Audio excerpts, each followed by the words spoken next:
Hey, what's up, guys? Clayton Gits here. So I am super excited. I think a lot about kind of the foundational areas of our life. We talk about this a lot: the spiritual component, the relationship component, the business component, the legacy component, the fun, the friends, the family. Well, what about fitness? What about our health? We are with my good friend Will Winston today, and we're going to unpack his transformation and what that could potentially look like for you.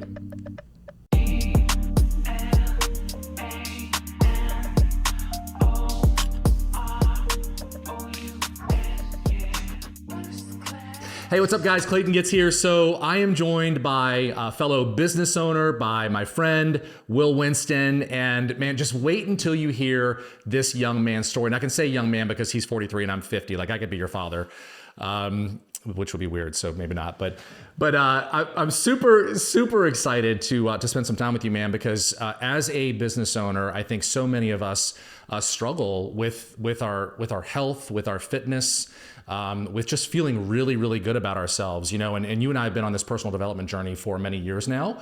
And a big part of the foundation of personal development is how we feel about ourselves, is the fitness piece. And you figured something out here. And we're talking to business owners, and it's mostly the people that are consuming our content. So I'm super excited to unpack your story, and I have your permission to post the before and afters and all the, because they're on your Facebook page. So I'm assuming we can share because it's awesome, man. Like the transformation that you've been through and what it's done for not only your business and your relationships, but man, for like your relationship with your wife. Like that was one of the things that was really powerful for me, is understanding it impacted everything, right? So why don't you introduce yourself and tell us a little bit about Techno, and then let's jump into this transformation that you've been through. Clayton, I appreciate you having me here. I tell you, when I first learned about who you were in the business world, it was probably back in 2018, probably during one of the more difficult periods of my life.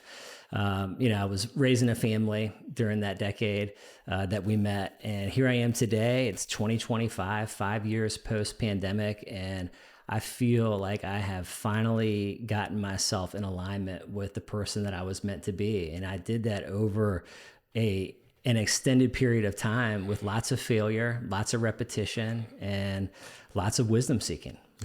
Yeah. And failing forward, for sure. And I almost asked Will to show up like in a tank top or maybe just, partially naked, so you could see like how shredded this guy is today.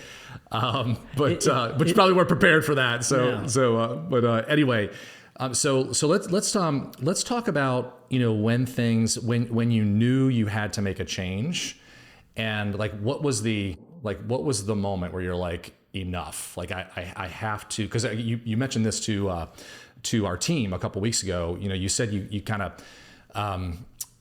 drinking was a big thing, right? So you said you wouldn't drink for, several weeks, or maybe you go for 30 days and then you fall off the wagon, and you went through this. When was it like, Will, like enough, and you just turned over this page? Well, I'll try to create the timeline for you. In 2020, that's when I essentially started to pay attention to health.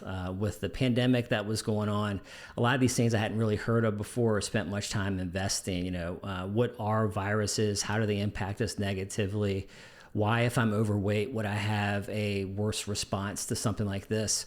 So I spent that time investing in listening to podcasts about health and wellness. Someone who was very green with very little knowledge.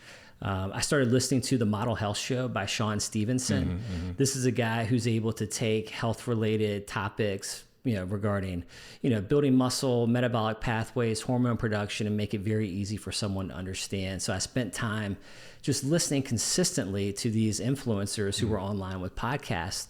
So in 2020, I decided, hey, I'm 240 pounds, not feeling good during a pandemic. Wow. And I said, you know what? I need to get rid of the alcohol. This is something that I've had in my life since the year 2000. And it is got me not feeling confident in myself. It's got me really missing the physical intimacy with my wife. That was the thing that probably motivated me the most, is that My wife is gorgeous. I literally married the most beautiful woman on earth, and not only No, I did. well, we can arm wrestle to figure out who won that. But my wife motivates the heck out of me to be a better version of myself. Along my journey towards being unwell and carrying too much energy and being stressed, she would remind me along the way that I should take a look at my choices. And it got to the point where I said, okay, let me see if I can do this. So I'd go a day or two without drinking, and I'd say, hey, honey, I made it 2 days today. And she kind of, grin or roll her eyes a little bit, because to her, she didn't understand how big that was. But for me, to go 2 days without drinking alcohol was a big accomplishment. Like, it was that ingrained to my routine and in my process. So from 2020 to 2022, I stopped and I started twice. So I gave it up for 60 days. And then I would start for the rest of the year. So I'd lose 20 pounds, and then I'd put it right back on once the alcohol came back in. And it would take the rest of the year for that weight to show up again. For our 10th anniversary, we went to the Dominican Republic in 2022, just the two of us. The kids stayed back. And we went to the resort that... Does your wife drink? She does not. So I'm fortunate that she'll socially have a drink, but I would really have to ask her to drink to kind of be a part of the room and the environment. Got it. You know what I mean? She would do it for me, Got it. So we go on vacation. It's 2022. Kids are at home. And again, I get it's how many times has this happened where I arrive at a resort not confident in myself, not pleased with the product I'm going to put forth on the beach. So I'm already anxious and resentful for that. And then I was drinking while I was there, and I wasn't sleeping well. We're on vacation. I'm waking her up at 2, 3 in the morning, and she's getting frustrated with it. So our sleep's being impacted negatively. I can remember drinking at that resort and then going out to dinner, my clothes feeling tight. So I'm having these moments where I'm realizing that I'm fluctuating in my weight and I'm not being consistent. I remember being at the resort, and I downloaded the Reframe app because I was like, you know what, I might need something to help me break this. So I started that setup process. We got home from the Dominican. I was not feeling good. I wasn't rested. I was very disappointed in myself. I just felt a lot of guilt and shame and not being able to control this habit. And on March 28th, 2022, I said, I've had enough. I took my last drink, and it's been 3.5 years since I did that. And 16 months after I took my last drink, I went from 20% body fat down to 10% body fat, 220 pounds down to 195 pounds. And I can just tell you that those results made me very interested in how did this happen and why did this happen. So Clayton, that's when I decided, you know what, I've had techno marketing in the family for 27 years. This is a business that I own. I have 2 very talented, loyal friends and employees who work with me, who help me deliver just an unbelievable experience to my clients, which keeps business just reoccurring. So I started to understand the opportunity in front of me. Wow, I've got techno humming. What an opportunity to go get a physical nutrition cert.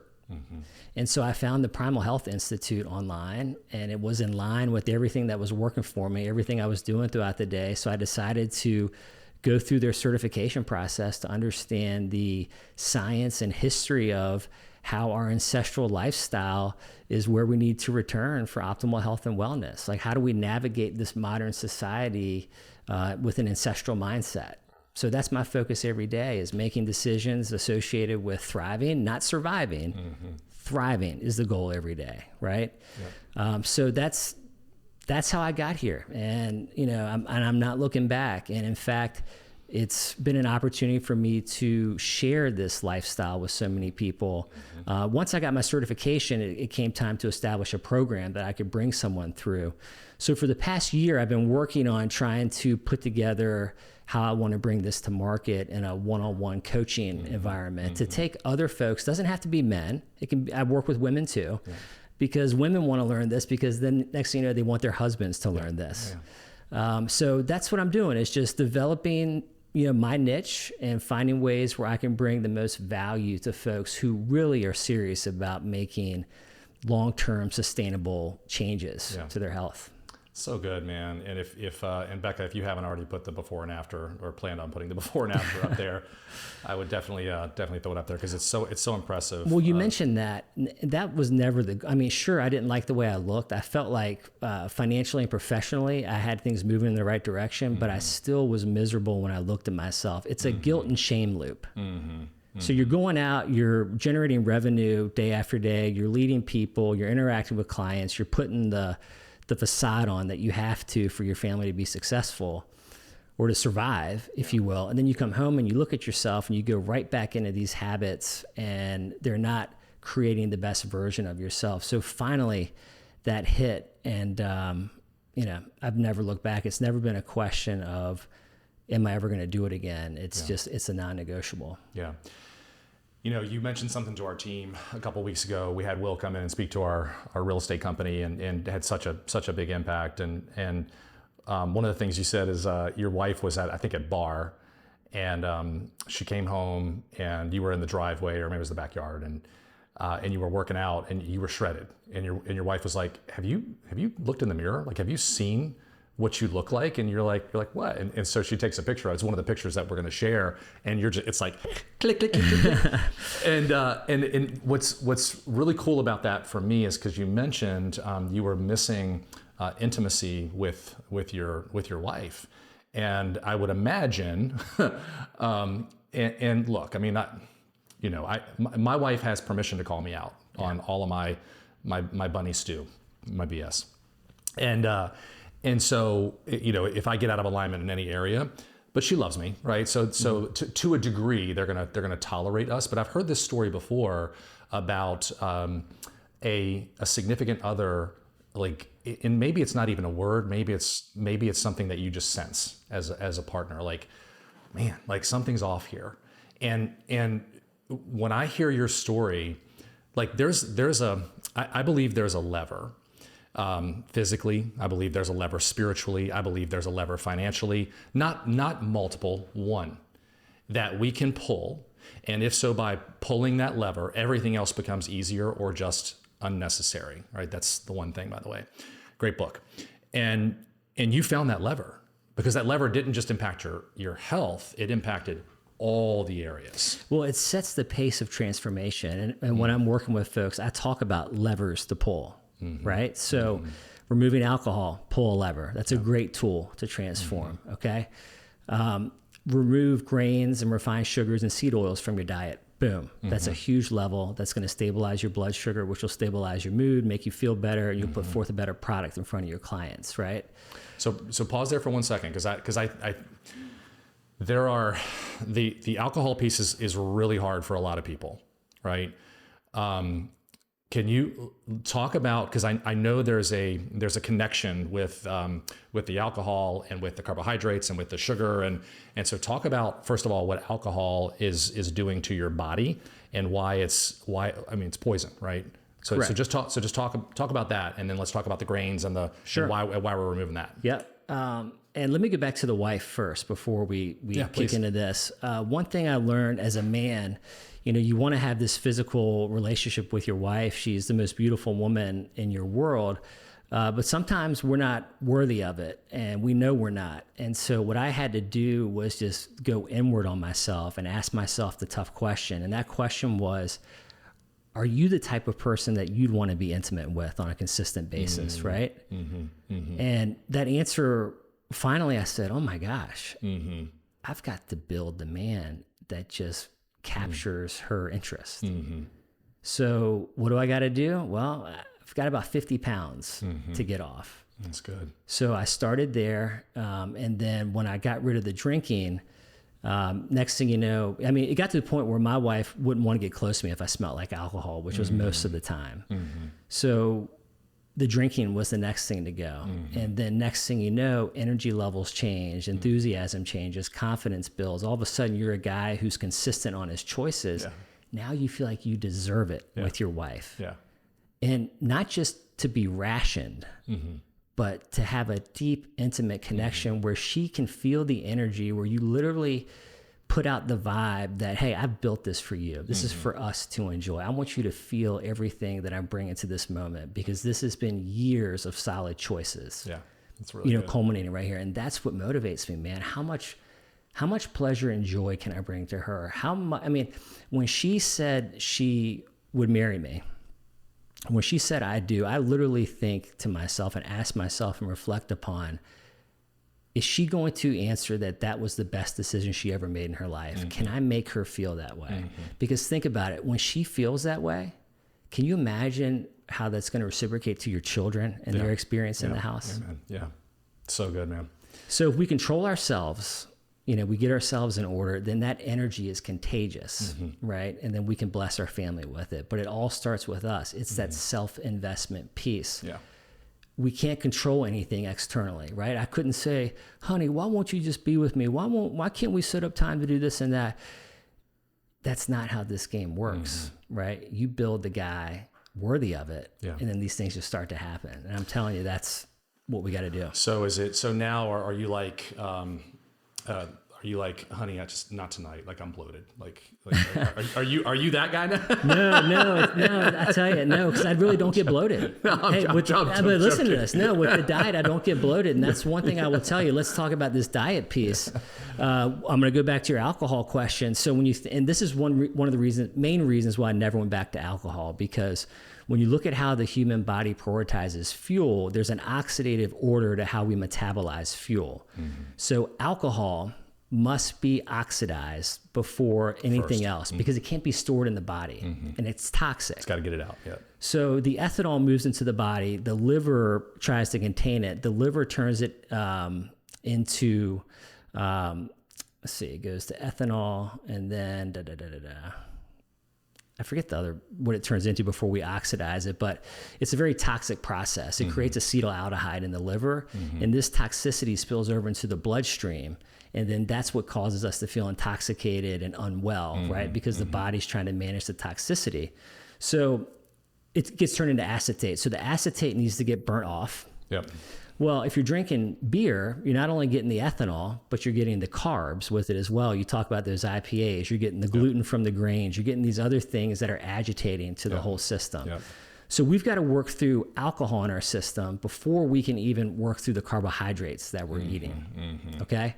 So it just creates another oxidative layer for us to have to burn through before we can get to our stored body fat. So for me, that's an easy lever to pull. Yep. Alcohol gone. Yep. All right?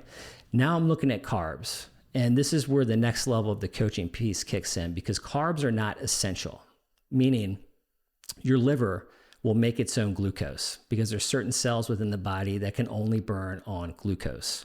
So knowing that, I eat carbs based on my lifestyle. If I am, which I am a pretty intense guy as far as the workouts I like to do high intensity training 3 to 4 times a week. I like to do micro workouts. On days that I really get after it strength wise, I will eat carbohydrates because I have room to store it in my muscle tissue. So once we manage the carbohydrates and get those in check, boom, now we get to stored body fat, right? Sorry to interrupt, but but you don't have to eat carbs. You don't have to. So a ketogenic diet is what got me to this point. Like really focusing on minimizing my carbohydrate intake, basically keeping it under 50 grams per day on days when I'm not strength training. That allows my insulin to stay in check, right, and stay down. And when insulin is down and seated in the pancreas, we can start burning stored body fat. Got it. The reason we don't ever really get to our stored body fat, that stubborn 5 pounds that we have to lose. Why'd you point at me? Well, because you pointed right at my stomach. Because you're like me, man. You got that. You're trying to get to that next level, right? But when we keep spiking insulin throughout the day, we move into an energy storage mode. Insulin's main job is to get energy from our blood into the cells, right?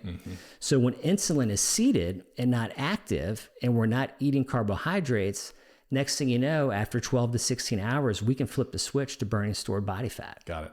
And that's the game right there.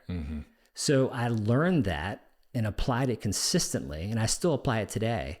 And that's what caused just a rapid shift in my body composition, just managing these carbohydrates. Most of the people I work with have 30 to 40 pounds to lose when they step on my InBody. So the very first place we go is looking at our diet, and the quantity of carbohydrates and the type of carbohydrates is where we really focus. So talk about that. Let's talk about We'll talk about some survival foods, right? Yep. Grains. Yep. Right. So grains are reproductive units of grass. Corn, soybeans, reproductive units of these grasses. Let's talk about beans. These are reproductive units of legumes. Let's talk about nuts. They're reproductive units of nut trees. And seeds are reproductive units of fruits. I keep saying reproductive unit because this is nature's path forward, right? These seeds, these nuts, these legumes contain energy and a little bit of fat so that a seed can germinate into a tree or a legume or whatnot. So in a survival situation, I always tell people in the absence of meat and protein, I would look to consume grains as our ancestors would have during hard times. But when the times are good, when I have the intention and the opportunity and the means to go to the store and spend $8 on a pound of grass-fed ground beef and $2 on a sweet potato and, $3 worth of eggs, I can eat the most nutrient-dense, bioavailable foods available on the planet. And that's how we transform, right? By having that intention set on food loaded with the correct macronutrients so that we can truly build, repair, and restore ourselves. We can build the proper hormones that we need to grow, right? Versus just eating a survival food that's really nothing but starch and energy, right? There's no protein in it. So you also said something that was a little disappointing for me at our when you were talking to our team. You said, "Man, I was going to Cava like multiple times per week and just like loading up on the thing." And you said something that I knew, but I haven't personally been applying until you said it, and I've actually changed the way that I eat here. You said I would dump a bunch of seed oil on top, right? So talk about what people think is healthy, and versus what's actually not. So this was the biggest reframe for me to help me understand how I'm supposed to eat. So when I mentioned the Cava experience, when I was at my heaviest and kind of fluctuating back and forth with weight, I would go and get a greens and grain bowl. I'd get the super greens, splendid greens, chicory chive, whatever, put that on the base. Then I'd get a scoop of lentils on top of that. And then I'd get some grilled chicken. And then I'd load it up with mixed veggies. And then I'd put, tahini on top or a yogurt dill on top. And that would be my go-to at Cava. And my wife and I were eating there pretty consistently. I come home and without getting too graphic, I'd have a movement and it was, oh my God, it's like, how quick can I get home and get to the bathroom? I can remember you did it over. I'm just telling you, man. I'm in this cycle, and I can remember like coming back to the room. My wife was going, "Oh my God!" I'm like, I am exhausted. I'm like, my stomach just. I said, I guess that's what fiber's supposed to do, right? I guess this is the movement they're talking about that we're supposed to experience. Well, I quit drinking alcohol, and at the same time, I went towards an animal-based diet. I found Paul Saladino online, the Carnivore MD. He's surfing out in Costa Rica, eating ribeye steaks every day, making his own kefir, eating animal organs, talking about fermented foods. And I said, you know what? I'm tired of just going back and forth with this, of starting and stopping. This guy has something that I think I want. And you know what? Why would he be online as an MD saying all this if it weren't to just truly help people? So that's what I started doing. I was going to Costco. I'm bringing home these flats of ribeyes, and my wife's going, "Are you crazy?" I said, "Honey," I'm just giving this a go. Let's see what happens. Whereas before that, I was a guy who would eat a steak once a year. I'd go to Orlando for a trade show or Las Vegas. I'd have vendors take me out to dinner, and I would literally make the announcement, "Here's my one steak a year." Really? And it's in this city. Yeah, because I was so terrified of red meat, all the conventional, stuff about red meat and what it can do. I didn't have any knowledge on it, right? I just had little tidbits that I was hearing, so I kind of stayed away from it. So where I'm going with that was the big change in eating those nutrient-dense foods, and it happened by seeing Paul do that. I just kind of stuck with it. So I think I shared this with you. I have a really good friend down in Florida. Oh, I didn't answer your question. I'm sorry, Clayton. My mind's all over the place. Okay. So let's go back to this Cava bowl. Okay. Yeah. So with the Cava bowl, the big change now when I go to Cava is I get a bottom of white rice. Not brown rice, white rice, because I don't want the husk on it. I want just the starch. I don't want any of the protective chemicals in the rice. That brown rice is a reproductive unit. Yeah, it's not healthier. It's got the husk on it, which has anti-nutrients in it. So if you eat it with the husk on it, your gut's just going to have to deal with removing that husk, and it's very hard to do. The only plus is that your blood sugar is slower to rise when it's a brown rice, if you will. Got it. But I do white rice because there's no husk, less anti-nutrients, and when I eat it and I pair it with protein, I order double steak, and they always go, double steak, nice and loud, give me this special chip, and I'm so proud. I'm like, yes, double steak. It's a $25 bowl. Yeah. And I go through there, I double steak it, I put crazy feta on it because I want all the fat and protein from the cheese, and then I get to the toppings and I go after the olives because I want the omega-3 fats. I go after the fermented cabbage, I go after the pickled onions, I go after the avocado, more healthy fats, and then I'll put some yogurt dill on top, and then I'm out. But there's no more greens. There's no more vegetables. I'm not anti-greens. I'm not anti-vegetables. But when I have the choice to make that decision, and there's ribeye, there's steak cut up, ready to go on top of a bowl of rice, then that's where I'm spending all my time and energy in that moment. Yeah. You know, it's so my buddy Josh down in Florida, his beautiful wife Sarah was having all kinds of health issues, and they decided to go on a vegan diet. And instead of her health improving, and he to support his wife, he went on the vegan diet with her, right? Instead of her health improving, it went off of a cliff. I mean, it fell off of a cliff, and they both lost a lot of weight. He looked like he aged 10 years, maybe 15 years. Like his hair turned gray. Yeah. He looked gaunt. Like he just didn't look healthy. Josh, he's a good looking man. He's 6'4", and he didn't look good. And so they go to a functional medicine doctor, and he's like, you guys need to eat meat. And he was like, what? Like we're vegan. Yeah. Like we don't eat meat. He's like, you need meat. Then you need to supplement. And you need to supplement. So they went hardcore, where they were just eating ribeye 3 times a day. They were just eating red meat, organic, grass-fed, pasture-raised, and her health not only did her health turn around, he went from looking just awful, and I'll get his permission to share before and after to Becca, but he sent me a picture. I mean, shredded. I mean, just like his color came back to his skin and felt amazing. Now they've switched it up since then because eating steak 3 times a day is, it's, and I want to talk about that, right? Because for him it was unsustainable, and there are some people that have a lot of what's his name, Peterson, Jordan Peterson. So that he like apparently has to eat that way. Because he has his body's just so inflamed, and they can't discover why. So he eats meat 3 times a day, and that's it. So I think there's certain people that just have to live like that. So let's talk about that. Like, do you guys? Because I know people will listen to this and are like, oh my gosh, it sounds so boring. It sounds so boring. Well, I'll tell you what. When you think about this, and what makes it work for me is that. A primal lifestyle is a very simple, nutrient-dense lifestyle. Eating that ground beef every day, or that ribeye steak, or that sirloin, or that fillet, or the eggs, or the avocado, simplifies the entire process, because red meat contains every essential amino acid that your body needs, especially the ones when it pertains to building muscle tissue. It contains all the essential B vitamins too, which you miss out on B12 on a vegan lifestyle. You can find the essential amino acids in a plant-based diet, but you'd have to eat a lot of plants and a lot of variety to try to get those amino acids. And then when you are eating that plant-based diet, how much of those nutrients do you actually absorb? Because when I was with your people, I was explaining to you, what do we have in common with an Arctic fox, with a lion, with a tiger, with the shark? We have the same stomach acidity levels of 1.5. We are hyper acidic within our stomach, okay?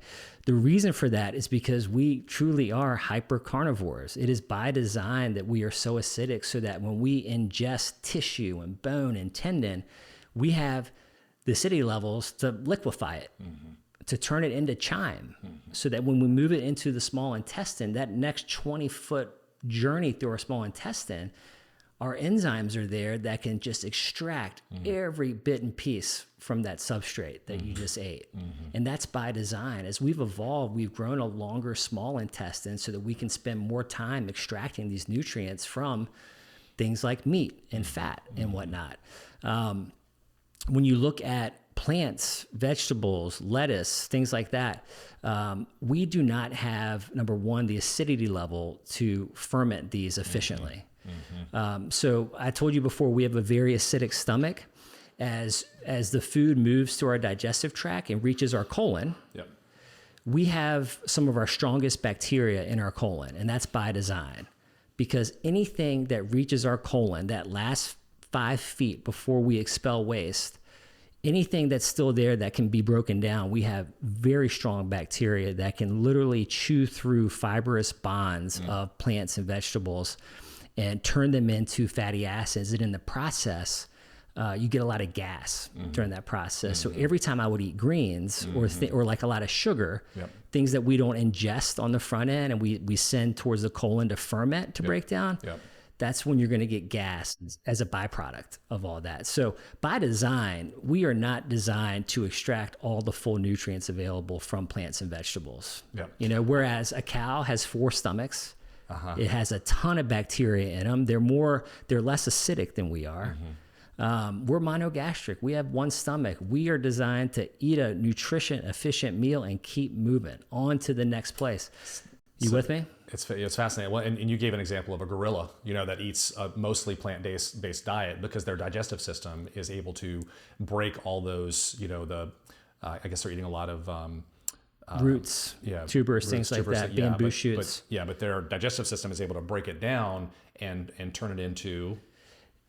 turn it down into fatty acids. They're basically ketogenic. Cows eat grass. They have 4 stomachs. They have days and very harsh, strong bacteria that can literally eat through the cellulose bonds of these plants and turn it into short chain fatty acids, which that cow... And we can't. It's just that simple because we're not designed to do it. No, we don't have the digestive equipment to do it like that. It's fascinating. We have incisors, right? We have eyes centered on the very front of our head so that we can lock on to prey, whether it be close or far away, and track it down. Whereas your grazing animals have eyes on the side of their head for more of a peripheral view so they can be ready for predation, if you will. For us. For us. Right. Where our design is like, how can we go extract the most nutrient-dense foods in the quickest amount of time and keep moving? Our ancestors were nomadic. They followed the herds because that's what survival depended upon. When the herds went south for the winter and we weren't tracking them anymore, what would we do? We would eat roots of potato plants and things like that. We would experiment with nuts and seeds. You know, apples fall from the trees in the fall because that's by design, is so we can pick it up and get the energy from the apple while passing the seeds to the other side of the forest. Everything in nature is by design. I mean, it just makes complete sense to me. The problem is in this modern society, we go around and everything's being marketed to us. Everybody wants a piece of the plate, right? Everybody wants you on their plan, their program, their 30 days. But I'm telling you, you just need to keep it nutrient dense. Be kind to yourself. And if you honor that and you're truthful about how to do that, that's the reason why I eat red meat every single day. I went from eating it once a year to every day. So I want to ask you about a couple of food groups, and then I want to talk about fasting. Okay. So what about coffee? Coffee, I like coffee. Black. I do black coffee straight up. I don't like to add any, I really don't do any added sugar because I want to stay fasted in the morning. I want to get back to your friend who was a vegan or came off the vegan diet. Fat is essential in our diet. But if you listen to what was being put out from the 60s to relatively now, and my belief system was always fat will make you fat. Like I just thought that. It just kind of made sense to think that. Fat plays a vital role in our body as a human. It is our body's preferred fuel source, right? So 1 gram of fat yields 9 caloric units of energy. 1 gram of glucose yields 4 caloric units of energy. So 1 gram to gram, you get twice the energy output with fat. Which is the opposite of what most people think. And I'll tell you, just having 2 daughters, I mean, they absolutely think that eating fat will make them fat. Let's talk about men and hormones, right? Testosterone, the coveted anabolic hormone for all men, right? How do we produce more testosterone? Testosterone is a steroid hormone, meaning it's built on the backbone of cholesterol. We have to have cholesterol to produce steroid hormones in our body. Because it's so essential, the liver is going to make probably 85% of your daily cholesterol on its own. The rest will come from dietary cholesterol from what you eat. So it's the backbone of some very crucial hormones that put us into a growth mode, right? Like testosterone, estrogen for women, right? It's the backbone of it.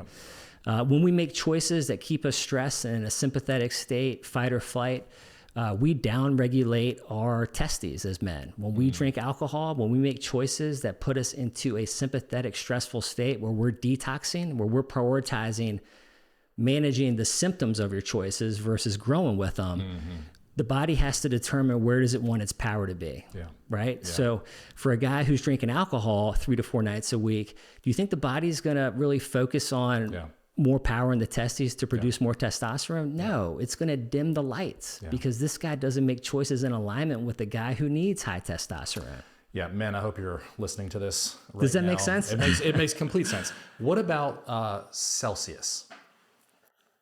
So my look at it is, my first thought is not Rebecca over there. So you just need to see if you're getting the results you want with it, right? Are you where you want to be? For me, it's not primal, too many ingredients, right? It's not easily found in nature. That's kind of how I determine what I'm going to do. I know it's trash. She knows it's trash. What can we substitute for Celsius, Becca? I'll tell you what, my guilty A pleasure. big chunk of ribeye. I already do that. I'm telling you, the ribeye is the way to go. I want to go back to the fat piece. So not only is fat important for creating our steroid hormones, it's the body's preferred fuel source.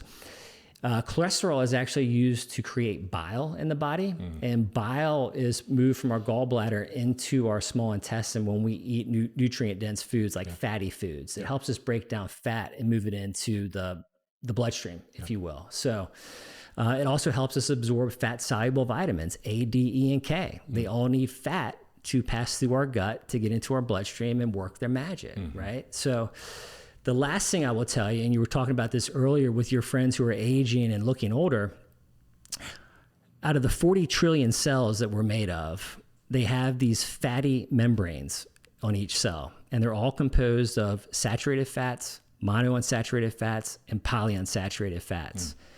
These membranes determine what moves in and out of the cell. The stronger our membranes, the less inflammation we're left to deal with. When we eat foods that aren't in alignment with our body, not the right shape or form, synthetic chemicals, these things move through our bloodstream, through our cells, and they get locked up in our membranes, and they cause oxidation.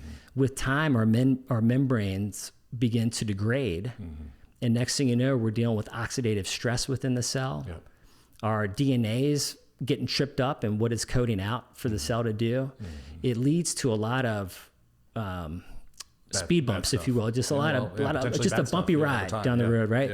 So when we look at wrinkles and aging, saturated fat is what we need. You know, we need that in our body. We need to seek it out in our foods. My friend Cameron, who is my mentor, who changed my life, makes his own beef tallow balm. He whips it, he adds essential oil to it, and that's what I put all over my face every day, right into my cells. So for women, men who are concerned about aging, if you were pursuing a fat-free diet, you were doing yourself a big disservice, and you're going to be riding a very emotional roller coaster due to, you know, just hormone deficiencies, low energy levels, and you're just not going to like the way you look and feel and show up. Yeah, this is so good, Will. I hope you guys are getting as much out of this as we are.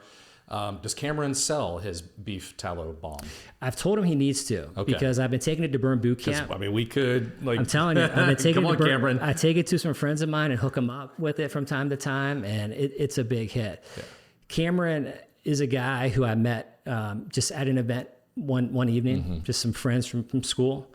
And man, he just had an energy that just drew me in. He had some knowledge that I knew that I needed. And so I made it a point to get his number.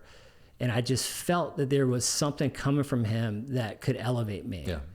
And so he and I just spent time together in my office talking about the science of this, evolution, what our responsibility is. And we learned very quickly that we were very powerful beings. And this is what he and I discuss all the time. We literally have full control over what we input into our body. And what really blows my mind, Clayton, and this helped me understand the importance of what we eat, from mouth to anus, okay, you've got about 30 feet. Within that 30 feet, you've got about 3 pounds of bacteria living. And then just imagine 3 pounds of bacteria, about 40 trillion different bacteria in your hand, just living all throughout your digestive tract. These guys are in there just waiting for you to give it the right substrate that it can eat. And then in the process of eating, a chemical reaction occurs, and then another chemical is created. And it's these processes that just compound, that stimulate hormone production in the body, that stimulate our mood, right? That stimulate our self-belief, that stimulate our ability to build muscle, right? So when I learned that, I was like, oh my gosh, that's another reason why I'm not drinking alcohol, because I've got some gut buddies down there just relying on my choices, right? Well, yeah, and it's also like you hear a lot about people that are, I have a really good functional medicine doctor, and he will not prescribe antibiotics unless it is absolutely necessary, because he doesn't want to drop a bomb on all that healthy bacteria in your gut, and then it has to reset, and it takes time. It takes a lot of time. I take a lot of pride in my gut microbiome, like truly. I know that second brain. You know, you've got the vagus nerve that goes from your stomach to your brain. It's just sending signals. Like as soon as you eat food, is it going to move you into a parasympathetic anabolic state, or is it going to move you into a cortisol catabolic energy storage state, right? Because food is going to determine our thoughts are going to determine our choices, and our choices will determine our lifestyle. So when we back this thing up, let's just go right back to the food. All right. So the mindset is, what choices guaranteed that I will thrive throughout the day? We shift from survive. And if we want to survive, there's plenty of processed food out there. There's refined grains. There's processed foods with seed oils. There's alcohol to distract you. You've got all this stuff. But if you want to thrive, I'm telling you, you just return to nature and eat food in its most simple form. That's so good, man. So let's I want to kind of wrap up with the fasting part, because I feel like it's a key piece of this puzzle. Why fast? Like why is it so important? Because I know you do it. You do it every day? Most days. Most days? Okay. So why is it so important to fast, and what's happening within your body when you do that? So digesting food is a very time and energy intensive process on the body. It creates a lot of waste, similar to taking your car out down the road and revving it up and moving it quick. You've got exhaust, you've got stress that occurs during that process. So when we take a break from eating, right? So when we finish eating by 8 p.m. and don't eat for another 16 hours, we give our cells the opportunity to essentially go through and clean up bits and pieces of metabolic stress that occurs within the cell from digesting food. So your cells, the immune system, has a chance to kind of branch out and kind of kick the tires, if you will, right, on your parts. And that's called autophagy. So in order for us to get autophagy to take place, we need to take a break from eating. We need to get insulin to sit down. And then once insulin is seated back in the pancreas, growth hormone can come out. And it's growth hormone that is sending the instructions to the cell to, hey, build, repair, restore. Now's a great time. Clayton's not eating anything, all right? And as we move closer to 16 hours towards noon, when I'm going to break my fast, I love to go, I call the key is 16 hours? 16, yeah. If you're looking for weight loss, 16 is a great sweet spot. If you can get to 18, even better, right? Maybe once a week to a full 24. You know, this is stressful on the body. I'm hearing a lot about that. Not just 24, but 2, 3. You could do 30. You could do 36 hours once a month, right? The key is just to not overdo it, right? The body likes acute stress. It's not a big fan of chronic stress, right? Acute stress yields growth hormone, yields adaptation. Chronic stress keeps us in fight or flight, You know, when we're chronically stressed, the sympathetic nervous system makes digestion a non-priority. It makes reproduction a non-priority, right? So if you're having trouble getting pregnant or getting to the desired weight that you want to be, if you're in a stressed out state, that's because of the food choices that you're making and the thoughts that you're having, you know? So I like to go 16 to 18 hours towards the end of my fast. If it's 11:30 and I'm going to go home and break my fast at noon, it's called breakfast because that's when we break fast, right? So when I break my fast at noon, I like to get a half hour, maybe an hour walk in before, because insulin's down, my stored glycogen in my liver is no longer there. It's been moved into my blood and now that's gone. So my body has no more carbs to really use, so it has to turn to stored body fat for fuel. Okay. Are you with me? Yep. So I call it like a simulated hunt. I love to get towards the end of my fast, maybe go for a walk with a sandbag on, a 40-pound sandbag. And then when I'm done with that, I come home, I cook my meal. It takes me about 30 to 40 minutes to do it properly. I'll send you pictures. It's the most nutrient-dense food you could ever put on your plate. And I eat this every single day. And I always call that a successful simulated hunt because I went for that walk towards the end of my fast. My body was already, I was really focused. I was feeling hungry, but I pushed through, bring on that adaptation.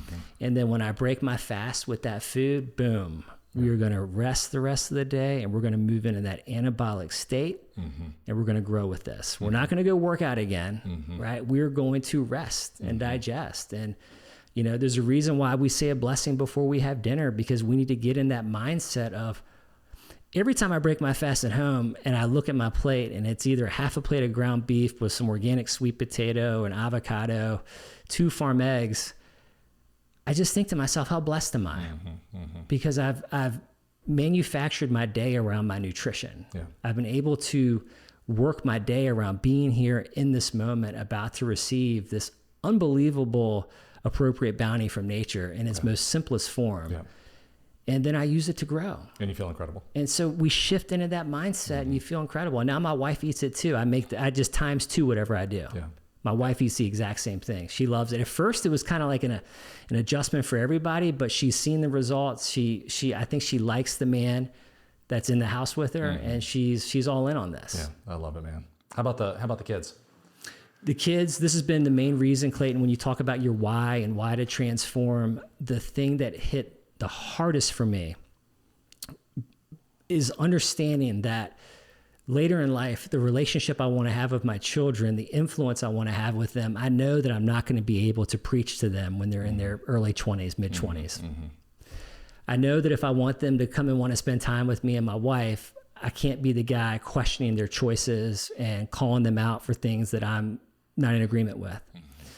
And I was on top of my driveway doing a workout when I just realized that I had this insane amount of power to put forth a man that my daughter can fall in love with right now. Seriously. Yeah. And when she understands the standard that I set, when she moves out into the real world, her filter in men is going to be way up here. And that gives me peace. Yeah. I can sleep at night because I know that I'm consistent every day. She's feeling the energy. She's loving the way that I'm coming in and making my wife the priority, right? I'm cooking nutrient-dense food every evening. I'm not taking her to, fast food or just some fly by the seat of your pants place in the evening. I've put thought into what I'm bringing to her. You know what I mean? I always went that extra mile. So that's where I believe I have the power right now. And I know that later on in life, that's going to bring me the peace and hopefully the relationship, that I can have with my children and be a part of their lives. Yeah. So good, man. Any final thoughts? It's all about awareness. Every choice that we make is moving us towards premature death or high level awareness or high level health, whatever you want to call it. It's the illness wellness continuum that I showed you. Yeah. I truly believe in the power of choice. I know that it is something that we're not going to be 100% on every time. We're not going to make the choices in alignment with our future self every single time. But the key is to have the majority, right? The key is to go throughout your day winning the little things that can be won easily, right? Yeah. And knowing that to what you said earlier, I see this in my kids' baseball career. Both of them are playing travel baseball. Failure is only failure if we don't learn from previous mistakes. Mm-hmm. I've learned that in my life. Failure is not a reason for us to tuck tail and run and get negative. Mm-hmm. Failure just shows us that, hey, there's an opportunity right here in front of us, and we've identified it. Yeah. So now we can fully attack this thing should we want to, right? So I always talk to my kids about failing forward, and that anytime we fail, we're just not the best in that moment, right? Yeah. So I think for anyone who's listening right now and wants to move forward, set a high standard for yourself, be patient. And if you're lucky enough to have a woman like I do, and if you want to change that relationship with a woman in your life, it all starts with you. You got to go inward. Yeah. It's not the universe, it's the you inverse. If you have a spouse that's nagging, that's bitter, that's resentful, that's jealous, the question I want to ask you is, what type of a man can make a woman like that? So good. Just think about that, right? Yeah. And I'm not saying that your spouse is always right and you're wrong. I'm saying one of you is going to have to drop the ego. Yeah. And that's the biggest thing. Dale said on my podcast last week, he said, don't make your ego your amigo. Yeah. And I was like, Dale, that's the best thing I've heard in a long time. Yeah. So he read that somewhere. Yeah. He's a fellow reader. So friends, for Will, thank you. So good. It's like I could talk about this for another hour. So for things to change, we have to change. If we want more, we must become more, said Earl Schoaf and then Jim Rohn. And, I'm just, I'm appreciative that you got to a place in your world, Will, where you were ready to make a change. You had to make a change, right? Or things were going to probably get worse, right? And now you're able to share all of this knowledge and, my goodness, what you've learned and what you're going to continue to learn with the world. And I just want to encourage you as you continue on this journey of like really coaching people and going deep to there's a need for this information, and there are people that are going to listen to this, and that some people are going to say it's too much. It's just too much, and maybe it's just getting to the point where you have to just say enough is enough, right? Enough is enough. And if you're there, then I want to encourage you to go down this path, and because it impacts all areas. Sometimes it's just one thing. And that spills over into all the other areas. So Will, thank you so much. Ladies and gentlemen, hope you enjoyed today's show, and we'll see you next time.